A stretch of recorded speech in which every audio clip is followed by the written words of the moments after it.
who are elderly and who are disabled. That's in our department. And a whole array of other programs that we run through DHS. Tremendous amount of responsibility. It's a real honor for me to be serving this governor's administration to work to help find solutions for the families who need those kind of services. Back in 1998, I served in the Arkansas House of Representatives. I was elected in 98, and I served for 3 terms. 3.5 terms. I actually served a part of my predecessor's term. He resigned, and I ran in a special election and won, and then I won 3 other elections. So I served in the House of Representatives. While in the House, I served on the Charitable and Penal Committee in the House of Representatives that has sort of oversight of all the prisons in the state. In fact, I chaired it during my last term in the House, and so I had an opportunity to get around to various prisons. I think I went around to about 10 or 11 of them during my time on the committee. Been out here at Tucker Max as a member of the House. Back last year with Steve for this program. I think unity is one of the best things going on in corrections. The reason I believe it is because, number one, this administration here at this prison sees the benefit in rebuilding and restoring lives to transition back in communities. I can't tell you anything that's more important than that.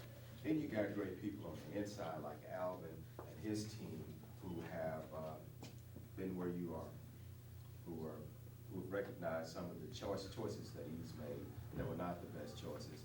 And he wants to do what he can to help turn lives around, to help restore communities. I think that's what we all ought to be about. There's nobody in this room that's squeaky clean, including myself and Steve. None of us have lived perfect lives. That's just not the way the world lives. That's right. We make mistakes daily. I think that the real measure of a man or a woman is what you do when you make that mistake. Truly. Where you go to from there. If you use that mistake as a building block to make you a better person and to help restore your life, then you've succeeded. True. If you make mistakes time and time and time again, and you don't ever learn from those mistakes, then you're doomed to fail in life, fail personally, fail for your family. And I don't think that that's what you guys are all about. I think you want to do better. I think people at their core, want to be better human beings. Yes, there are people who we probably need facilities like this for. True. I don't think this room represents those individuals. I think you represent the hope that we have in the correction system. Because the correction system isn't the incarceration system. It's the correction system. Truly. Correct lives. That's right. Correct the problems and make them better so that you can go back out. Which brings me to what I do. Within this department that I mentioned is the Division of Youth Services. And that's where we take care of our young boys and our young girls who find themselves in trouble from time to time.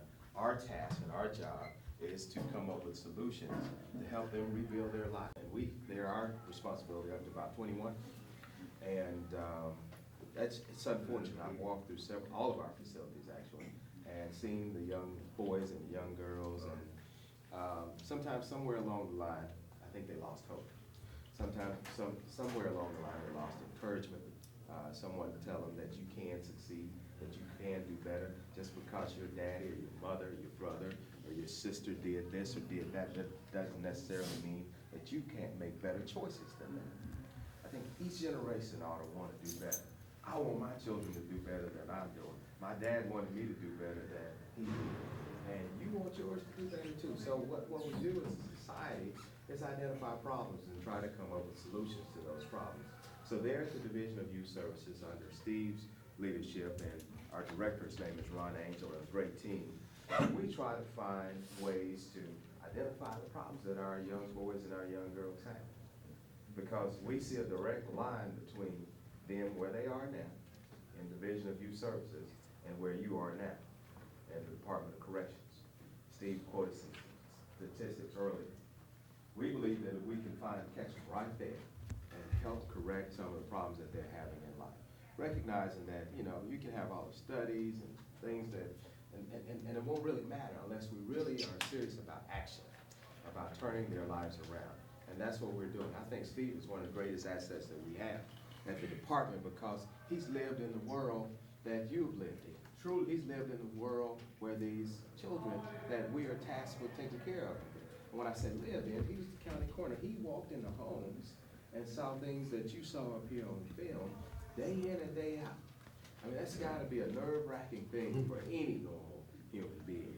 So, one of the most compelling things about him when he was interviewing with us is that he says, you know, if I get started with him early, I think I can make a difference, and I think I can stop that pipeline that's driving kids from some of these communities to the Department of Corrections.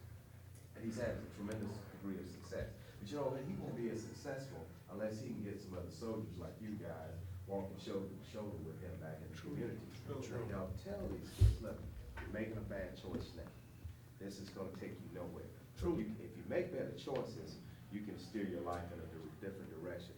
So, you know, I'm excited about the possibilities that we have. I know it's not gonna be easy. You're not looking at somebody who's idealistic who think it's gonna be like walking through a bed of roses. I know it's hard work because it's hard to change cultures. It's hard to change mindsets, but we've gotta start. If we don't start, who will? If we don't take this on, then who will? So we have committed a tremendous amount of the department's resources to helping to stem some of the bad choices that our children are making. That report, the juvenile justice reform report in Arkansas, we brought in a consultant who's worked in the area of juvenile justice, and she's really been on us. Don't build any more jails for children. Don't build any more jails for children. Don't do it, don't do it, don't do it. It's a bad thing, the worst thing you can do. And we've listened to her because there are a bunch of folks that says build more. Truly, because we want more kids out of our communities. Listen, if a kid comes and keeps breaking into my house and keeps stealing my personal belongings I've worked hard to buy over and over again, probably, it's just the human part of me who's gonna probably want him out of the neighborhood. Truly. Get him out of here, get him gone, lock him up, throw away the keys, is what some people think. We think that choices, or it was easy for me to make that choice. That was an easy choice, but it was a wrong choice. Now, where you're going now is going to take you nowhere. Or just tell them exactly where it's going to take you. You need to see what they've seen up here. Hey, gentlemen, how y'all doing? I didn't know you were bringing big guns in. So, the more that we can get in front of them and show them different choices in life, I think the better opportunity that we will have a positive impact. So, in this report, Pat came in and did a sort of an assessment of where we are.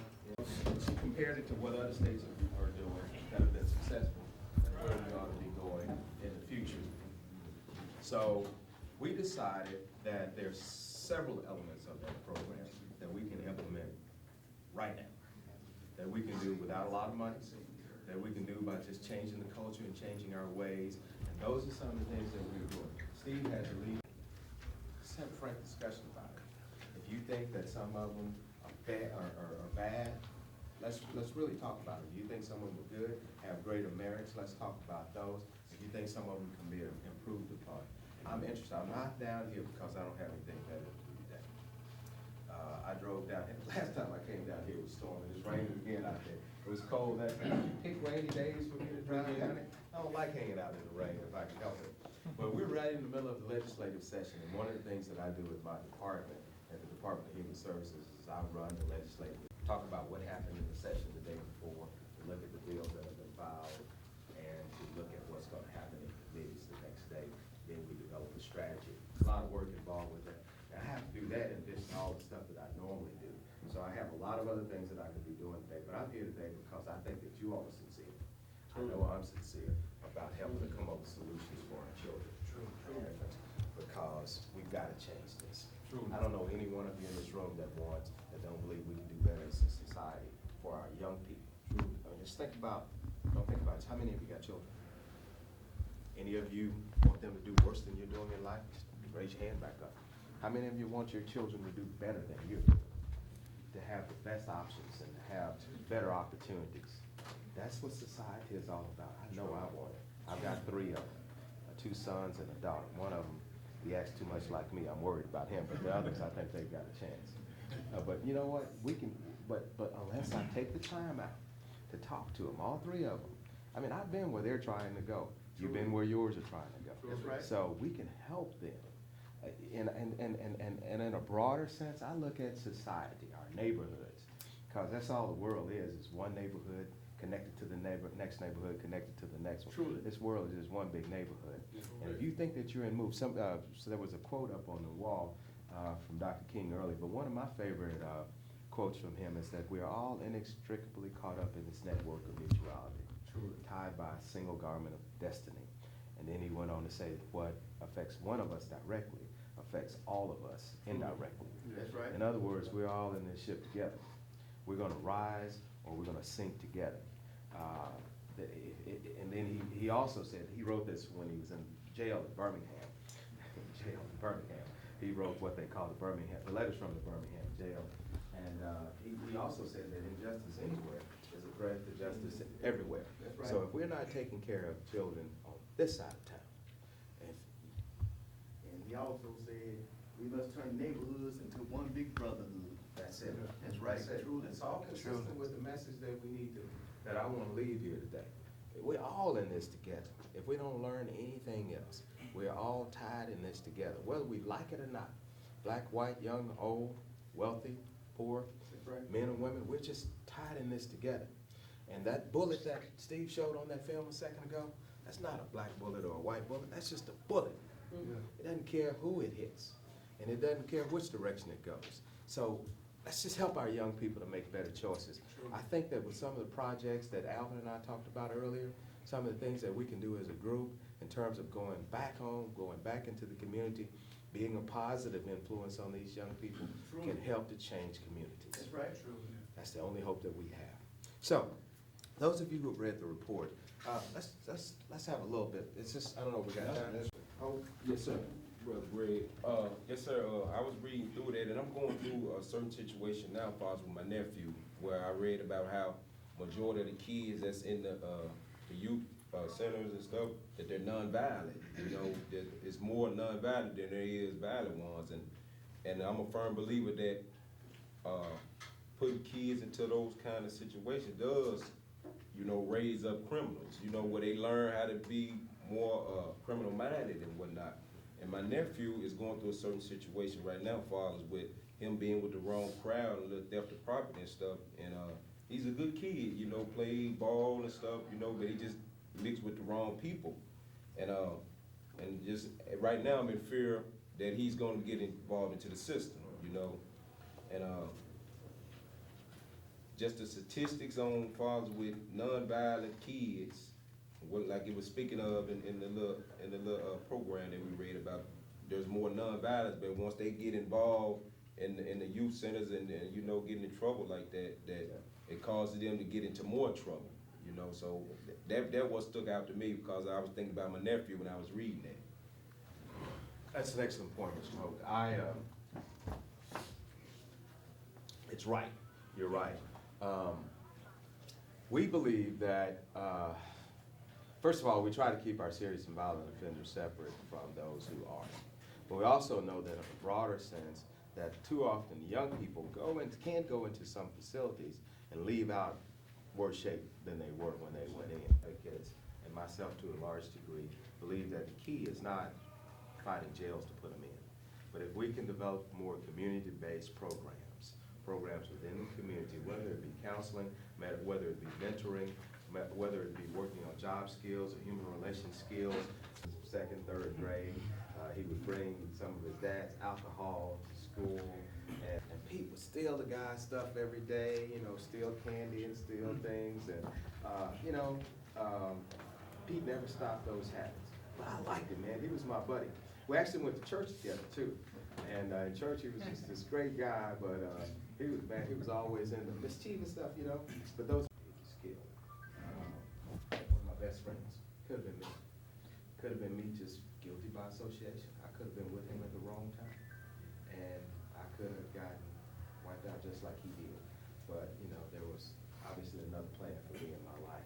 But you know, any of us can make bad choices. It's not just you guys. It could have been any one of us sitting right here with suits and ties on. Could have been at the wrong place at the wrong time with somebody who was good to us. We were like brothers.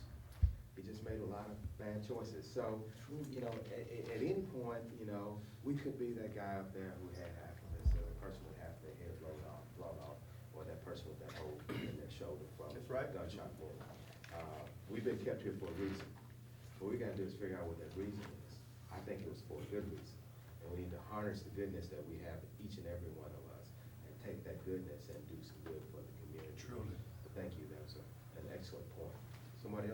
Yes, sir. My name is David. I noticed, David. David. I noticed, in the book there, you know, you got, plenty of help as far as, the money and the facilities and everything.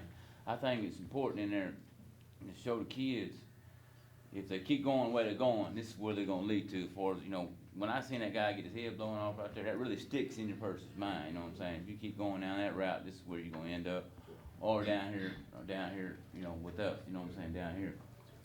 But I think they need to, I know that I'm sure they got a bunch of programs in it, but how to deal with their anger and how to relieve their stress, you know, and show them and when they go the right way, you know what I'm saying, show them where they're gonna go too, because you know I know there's a lot of people that's been there, done that, you know what I'm saying. So they gotta have guidance, you know what I'm saying, and you gotta really.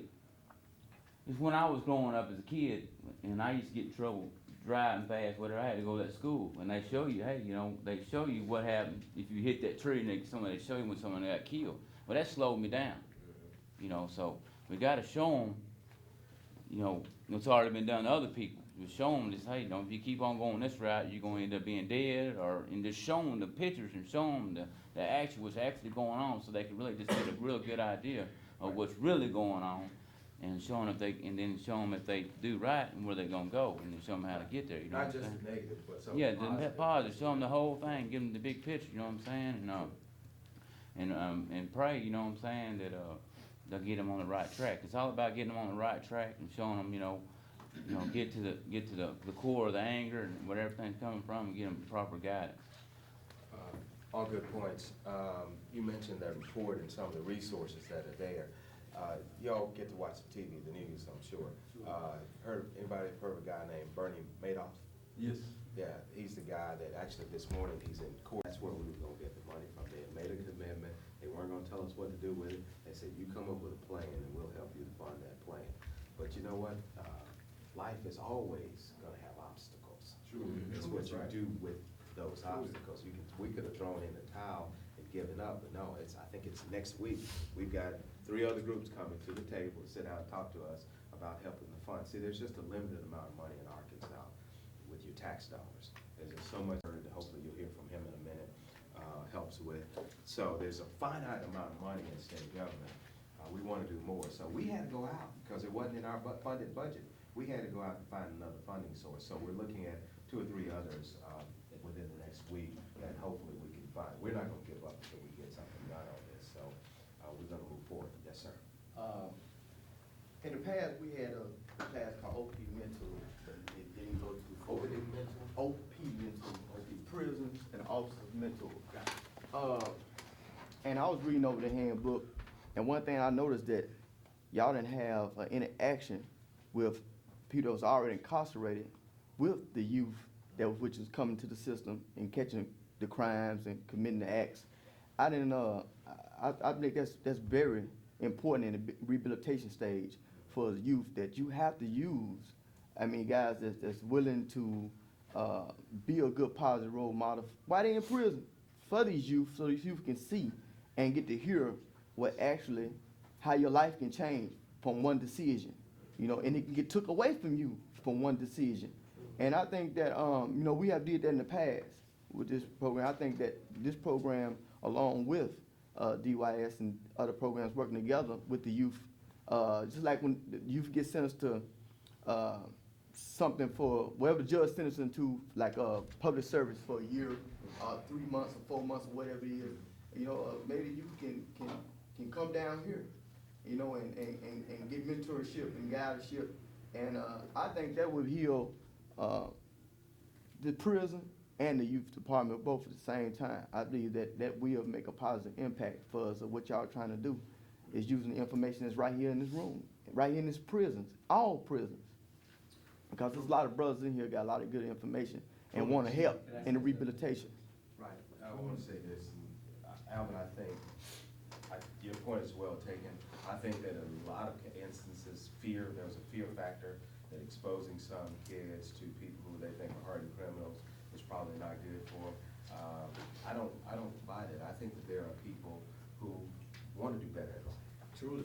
I think there are people who want to take their experiences that they've had and use those experiences to share with people who are in the midst of making bad choices in hopes that they will make better choices in the future. So I think that there's some room for a dialogue on this kind of collaborative effort, and I think that we ought to seriously explore that. And we're trying to do it at the department, and I think that society as a whole ought to embrace positive concepts on how we can use people who have been there, who have recognized, first of all, that bad choices were made, and who are serious about making better choices, and serious about helping others to not make bad choices as well.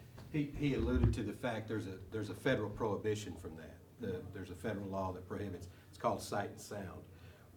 Once we take custody of a child at DYS, we're strictly prohibited from any sort of contact, which is the thing that we can't get around. We all know it would work, but it's a federal guideline. But the thing that we're excited about is like Mr. Gaines' mentoring project. Yes, sir. Before a child reaches DYS, That's right. that is perfectly acceptable. And I think that at that point, there's a way that we can work through the state about that, and that's why having Mr. Jones on board is so valuable. But we just can't do we just prohibit it once they get. But somebody that I know that experienced the same kind of life that I experienced talking to me, it's more acceptable. Sure. So, you know, and I can understand where Mr. Allen comes from, fathers, with, you know, people who's already there, giving them an insight on, hey, this is what's going on. Then instead it's somebody that, you know, that has all the, you know, the degrees in psychology and whatnot, but he's never lived the kind of life that I lived, you know. So you'll disregard all the clinical terms and whatnot that they use. Then instead with somebody who been there, we're like, hey, it's like this here, bro, you know, and that's more accepted to a kid. Well, and I think that if folks don't realize that what you just said is true, they're really missing the boat.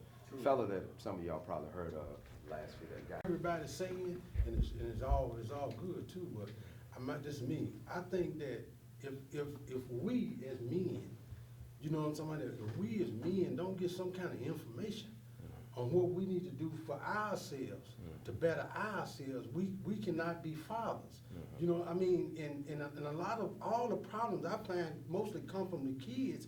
Even me, myself, I went to juvenile 13 times before I was 13, and it was due to a lot of, you know, me being, you know, poor, trying to provide for myself. You know, I had very low self-esteem, you know what I'm saying? I had guilt issues, I had shame issues, you know, and stuff like that. But all that started when I was a very young child, you know, before I was even in the 5th grade.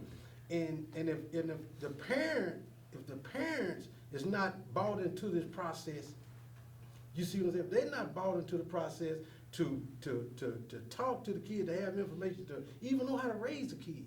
You know, you got parents out there, they so shame, they got so much toxic shame in them that they can't even relate to the kid. They just, okay, whatever you want, whatever you need, whatever you know, because they doing so much crazy, messed up stuff.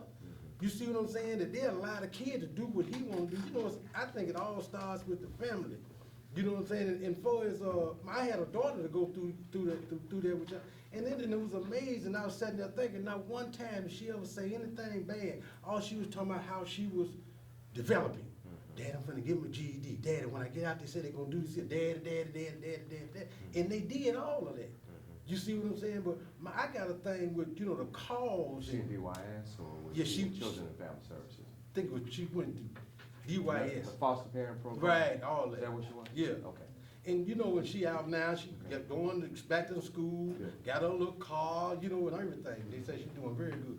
All right, I ain't talking to her though. But, you know, and so my thing is, if we could just, as men, we need like say with the Unity program, I think they need to put this program in other units. See, this is the only unit have unit. And with this program just alone, you'd be surprised. We don't have no fights, stabbings, and none of that stuff over here because all the members, they hanging out together every day. You see what I'm saying? They need this program. Then they're getting a lot of information. You know what I'm saying? For us to better themselves. You know what I'm talking about? And learn how to live with each other without the violence, without the, what they call it, without the, I'm trying to think. Drama. No, without the set tripping. You know what I'm saying? You know, and all that. And it's really good. But you know, it is very good, you know, with, about the kids and the programs and different stuff like that. But if we don't get the parents involved. If the parents are not involved, you know what I'm talking about? Because once y'all turn them loose, they going back to some crackheads, some alcoholics, some prostitutes, some robbers, some thieves. No, that's not.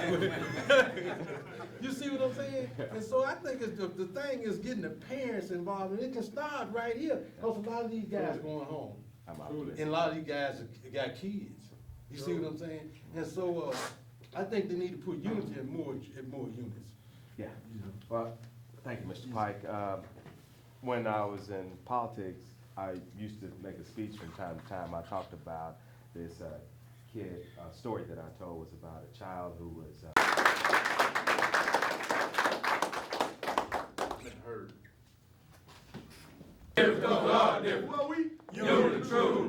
Good afternoon, how are you? Xavier. On behalf of the Unity Program, we'd like to present you with a certificate of appreciation. Well, I appreciate that. And more than welcome to come back. Well, thank you very much.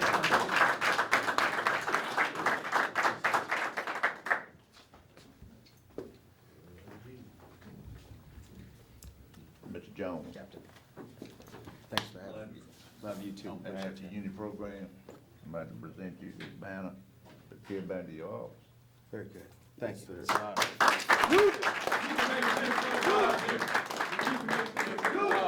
We can make this God. Unity, truly. My brother's man, you. Okay, thanks. Kids, man.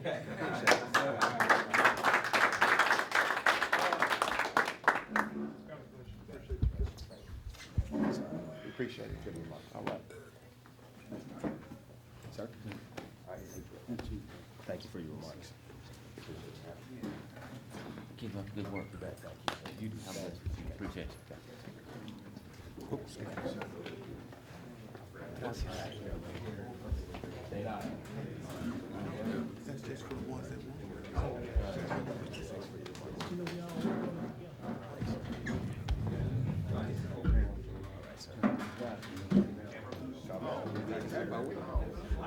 Thanks for your remarks, man. I appreciate you.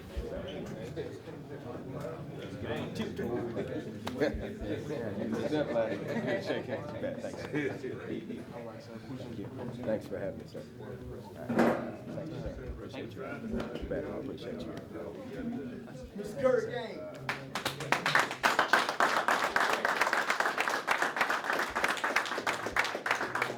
All right, everybody remembers Mr. Gaines from our last Yes, sir. Yes, sir. I will have you know that you started Mr. Gaines because of him.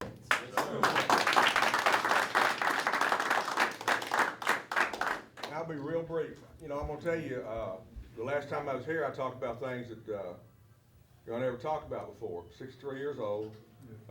As the newsletter says, I've had some low things in my life and the high things in my life that I talked about with y'all. Of course, the highlight of my life was having my son. And I've been thinking about y'all a lot lately. We had, at the Wyndham there in North Little Rock, we got 36 people together, the biggest leaders in half the cities. My fellow alderman was there too. My alderman was there with me. Maurice was there with me, and he, I did not know it, but he had lost his son too. And when I was down here with y'all, he's newly elected. And he loved his son as much as I love mine.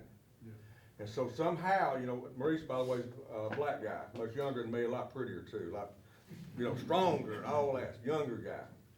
But we have a bond because we both appear to be sincere, I think, and appear to care about each living human being, no matter race, creed, or color. So Maurice and I have decided to join. He's joined our group.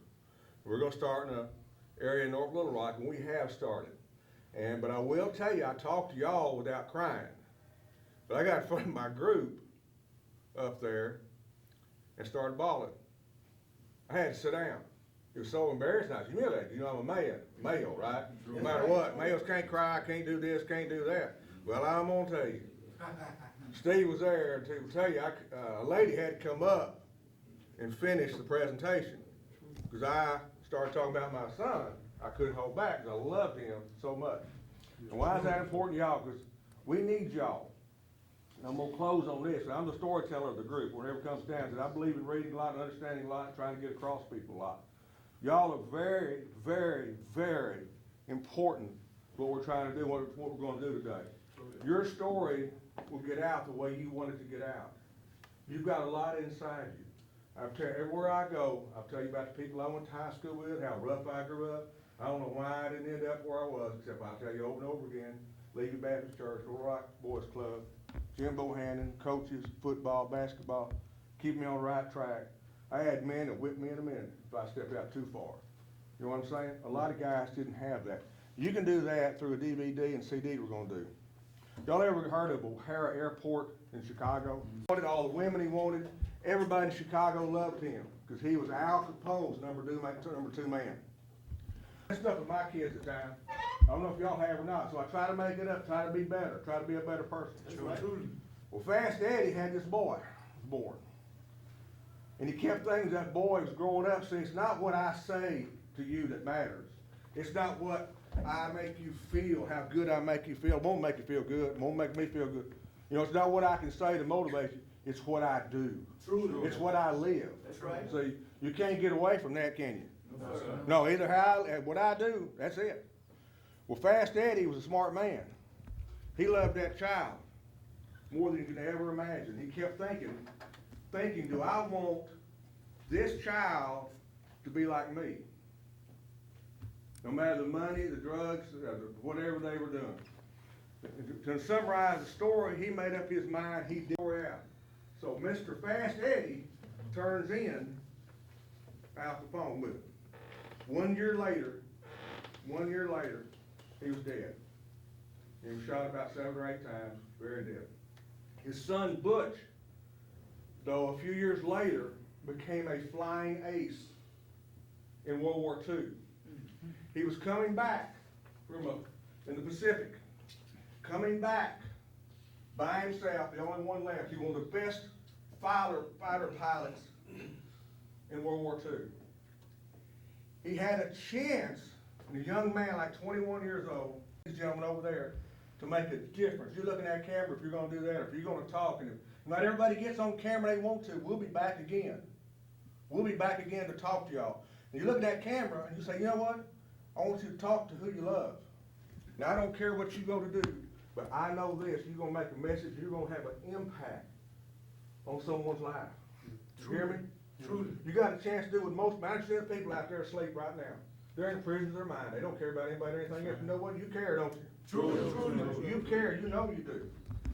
You're gonna be something special on this. Now, I don't know how they're gonna do it, but we'll be back again. I'm not in charge of anything. I'm in charge of just showing up down here and doing what's details and trying to learn from y'all. I learned a lot, and I'm gonna talk around and see what they do. But these guys are experts, right? Everybody in this room, all these people, they're not just I'm just some guy trying to win an election every once in a while, you know what I mean? These guys are important. They're important. More importantly, now listen to me. You're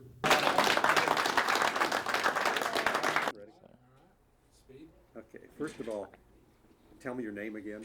Spell it for me. My name is Keitrick Martin, Keithrick Martin, Martin. And you're from North Little Rock. From North Little Rock, the McAllen community. And you've been here since you were how old? I've been incarcerated since I was 15. And you did what? Murder. I committed a capital murder, aggravated robbery. Part of a gang? Yes, sir, I was gang affiliated. If you could look at another 14-year-old in North Little Rock right now, what would you say to them so they don't do what you did? I will tell him my life. Let him see it from this point of view right here. I would rather for him to be able to see me from right here, where I've came from and where I'm at now. In North Little Rock, it's kind of hard.